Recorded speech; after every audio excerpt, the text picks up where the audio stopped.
Joining us now, Shaun Kenney. Shaun, former executive director, Republican Party of Virginia, when they actually had people in elected office, and now the proud blogateer of the news outlet site, the Republican Standard.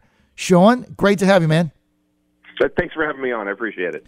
So what is going on with this Clean Virginia? We got articles in the Washington Post, and what's their and you got Ken Cuccinelli weighing in.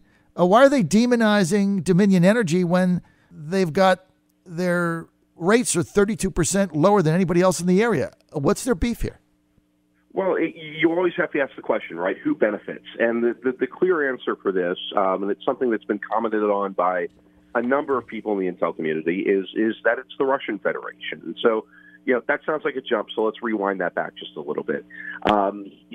Back in 14, you really didn't hear a whole lot of criticism of Dominion Energy. They were one of many outlets in the United States. There really wasn't a whole lot going on, and then all of a sudden you have a crisis in the Donbass region. Immediately after that, because the Russian Federation is so utterly dependent on its energy reserves, namely oil and things of that nature, all of a sudden you see money getting put back into environmentalist groups. We have a memorandum from House Science Technology Committee, House SST, that effectively goes back and says, well, look, ever since 2014, you've seen a lot of money go through the Seychelles to organizations in the United States like the Sierra Club, like the League of Conservation Voters, two organizations that donated heavily to Democrats in 2017, that are out there pushing a narrative that developing American energy reserves is somehow a bad thing. To bring it more granularly, you have, Ken Stiles, who's a former CIA case officer, currently works with Virginia Tech as a professor of geography over there. He points back to it, and he says that there's absolutely no question that not only are the Russians conducting a propaganda war, that they're actually funding these environmentalist groups in an effort to drive up the price of energy to keep Americans from developing their own natural gas reserves. And if you look at the Mountain Valley Pipeline, if you look at the Atlantic Coast Pipeline, that's exactly what they are. They're natural gas pipelines that are being used not just to drive down the cost of energy here in the United States, but they're being used to develop American energy reserves, which runs absolutely counter to what the Russians are trying to sell to the United States. Just recently they had, 3 tankers of natural gas, because the price has been so artificially high, come through, American ports. 3 more on top of that. Interestingly enough, and this seems somewhat counterintuitive, but just 15 of these massive natural gas tankers, right? Because they burn their own fuel coming from Russian ports to like Boston or Baltimore or the Port of Virginia. Just 15 of them actually burn more fuel and create more pollutants than the entire car population here in the United States. So for all the complaining about carbon emissions and things of this nature, tankers, right? And the Russians have sent 6, selling them to American markets. Just 15 of them actually create just as much of the problem as all the cars and trucks you see every single day on the road. So you have to sit back and wonder, with that dichotomy in play, where their money is coming from. And in Virginia, you've seen where it's $1 billion. One guy who's got who operates over $1 billion in force for a mutual fund. We don't know where that money is. We don't know who he's managing this money for. But Clean Virginia claims that they're on the up and up. They claim that they're, you can go on VPAP and look at their accounts. Who's their only donor? One guy. 2 donations, $50,000. Where did that money coming from?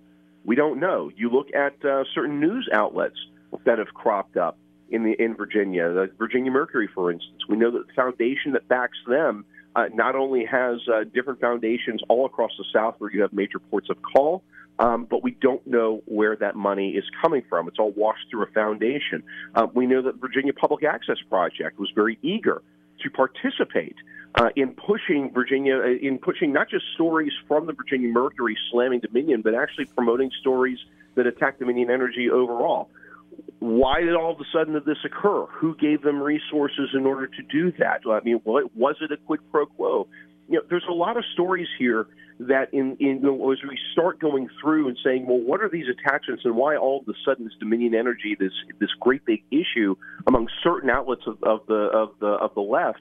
And where are all these resources coming from, quite frankly? We've got one end of the string where you have former CIA case offers, where you have House SST pointing back and say, well, the Russians are putting money into anti-energy groups and environmentalist groups in order to drive up the cost of energy in the United States. And then you see that granularly here in Virginia. And you have to raise the question, it's like, what's really funding all this money? Where is all of this coming from? Why the sudden interest in trying to drive up energy prices? And quite frankly, what is the Russian angle on this? I mean, the questions are already being raised. I think there's going to see a lot more of this in coming months. But the hypocrisy of certain elements of the left on this one, where they sit and jump up and down about a handful of tweets during the 2016 election that ran about $300,000, compared to the hundreds of thousands of dollars that are being thrown at the Atlantic Coast Pipeline, at the Mountain Valley Pipeline, and quite frankly, out there just demonizing Virginia energy firms such as Dominion Energy.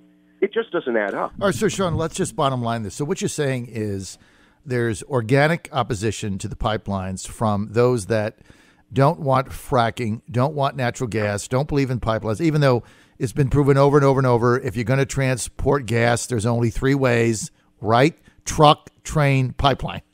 Pipeline Correct. Is like 1,000 times safer. Everybody knows it. So when you get through the eminent domain issues, it's just a better way. And that's been proven because the only other two ways are truck and train. And there's accidents and they spill and they turn over and they crash, things of that nature. So that's number one. So the second thing is those people just don't want the pipeline because they don't want any fossil fuels being developed, period.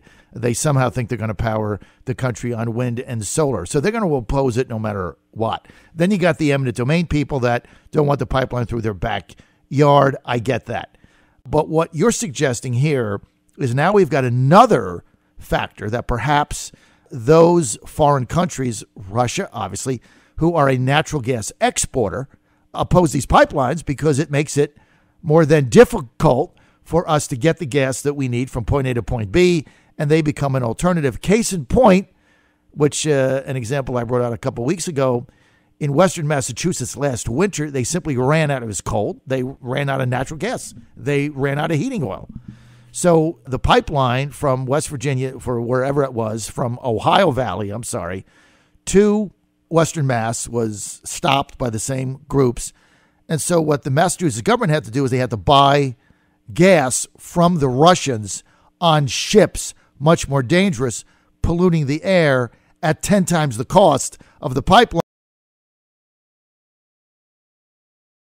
The fuel they needed to heat. I mean, this is fact, right? You're not making this up. So now the point becomes, is Russian money behind this? Because obviously the less pipelines we have, the more natural gas that the eastern United States has to buy from Russians at a much higher price, right? So that's no doubt. But here's the other thing. And you look at the effort, basically, of this group, Clean Virginia, whatever it is. Their effort is the same thing that's going on in France. Exactly. They want to discourage the utilization of non-renewable sources of energy by making it more expensive. And of course, that doesn't hurt Mr. Bills, who's got $1 billion and owns a huge mansion in Central Virginia. That doesn't affect him. It affects blue-collar, lower-income working people that have to pay their bill to heat their home to protect their family. I mean, it's simple as that. So it's no different than the yellow vest protest in France, where Macron tried to do the same thing. And what you've got here, Shaun, is you've got the elites, like Mr. Bills. The elites have billions of dollars, made it in Goldman Sachs, and they think they're going to change the world by changing people's behavior and not buying stuff in order to make it more expensive.